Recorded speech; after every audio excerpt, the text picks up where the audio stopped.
effect on energy. First thing first, consumption of fossil fuel resources, which will affect global warming and climate change. Okay, then, for burning of fossil fuel will causes of carbon dioxide emission, enhances radioactive forcing, contribute to global warming also, and rise the surface temperature. Then, for high use of biodiesel will causes deforestation. Then, last, releasing high quantities of nuclear waste product, which will cause catastrophic risk, hydrogen gas explosion and partial meltdown. Physical hazard and their adverse health effect. First, it will affect on electromagnetic radiation and ionizing radiation. For noise, it will contribute to deafness and noisy discotheque. Third, EM radiation range to high frequency. And last, form as radioactivity. For exposure to UV radiation, it will lead to skin cancer, melanoma and cataracts. Chemical hazard and their adverse health effect. It will lead to bronchitis, lung disease, water pollution, which chlorination that will cause cancer, nitrate in fertilizer that will cause metaglobinemia, for air pollution that will cause asthma, and lastly cancer.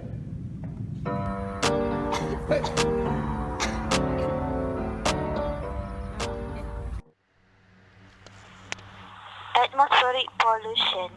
Earth is surrounded by a thick envelope of gases called atmosphere.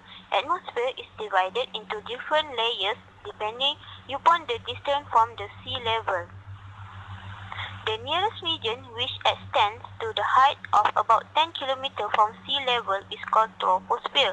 It contains about 80% of total mass of air and almost all the water vapors. It refers to air pollution.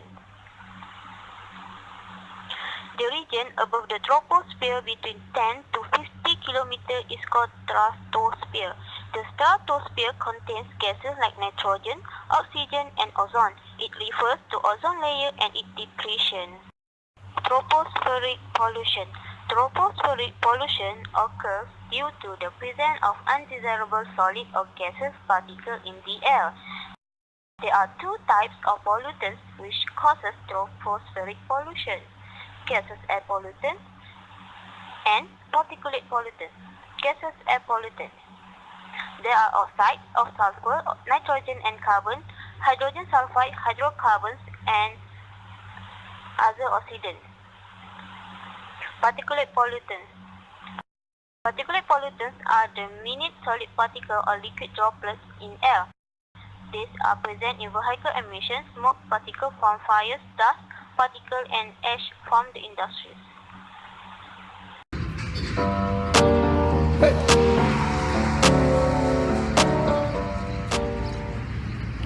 Chemical pollution.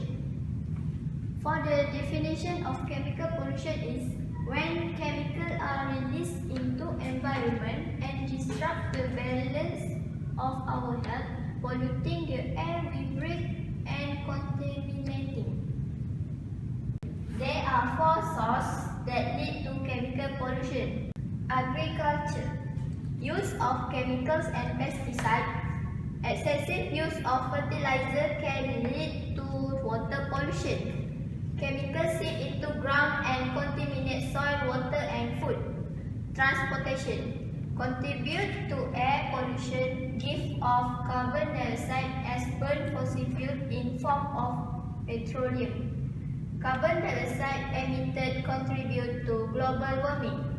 Oil spills in the ocean caused by ship. Household chemical, aerosols, cleaning product, industry and factory, release of hydrocarbon, metal and solvent pollute our bodies and aquatic life. There are many ways to reduce chemical pollution. First, at home, buy recycled product. Use product before reach their expired date. Recycle, reuse or donate liquid from automobile. Limit use car and motor vehicle. Try non-chemical herbicide. herbicide and pesticide on your yard. On the job. Keep work area clean. Containers well sealed. Make sure no contamination and leaking. Use recycled and non-toxic substance. Use energy efficient lighting and low flow toilet. Take precaution when using chemical. Never mix chemical without proper knowledge of chemical. Run frequent tests. Offer classes and information session on proper movement, storage and disposal technique for chemical.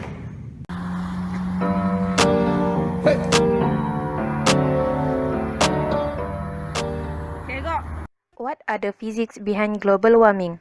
It observes global warming on Earth is a manifestation of the second law of thermodynamics. The Earth operates like any heat engine.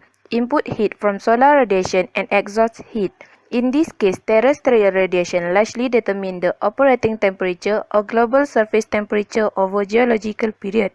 This heat exchange reach equilibrium and the temperature is stable if input heat increase or the exhaust heat decrease, and the temperature rise and vice versa. Natural process over geologic time have changed the input and affected both output heat and outside temperature. In the present era, the quantity of exhaust heat is being rapidly restricted by the greenhouse effect. Consequently, the Earth temperature must rise to reach equilibrium. How much higher it must rise depends on human activity. Input heat. The solar energy received is at solar activity and oscillation and characteristic of the Earth orbit. The quantity of exhaust heat, terrestrial radiation, is largely a function of the gases in the atmosphere that absorb outgoing infrared radiation. Let's take a look at the greenhouse effect. Here we can see planet Earth at the bottom of the screen and will finite distant and not quite million miles away from the sun. Every day, lots amount of heat and light travel across space from the sun to planet Earth. As you can see, as protected by thin blue line which quite present planet atmosphere.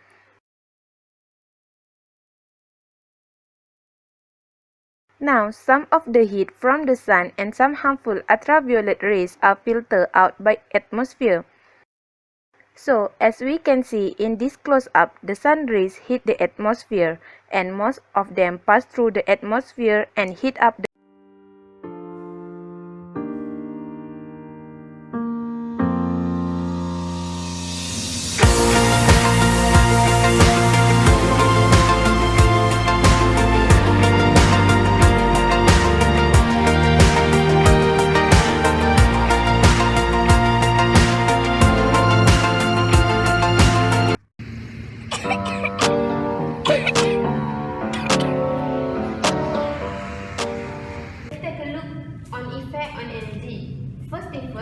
consumption of fossil fuel resources, which will affect global warming and climate change.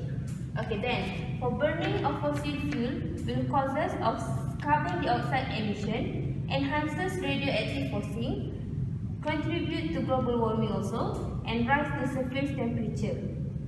Then, for high use of biodiesel will causes deforestation. Then, last, releasing high quantities of nuclear waste product, which will cause catastrophic risk, hydrogen gas explosion and partial meltdown.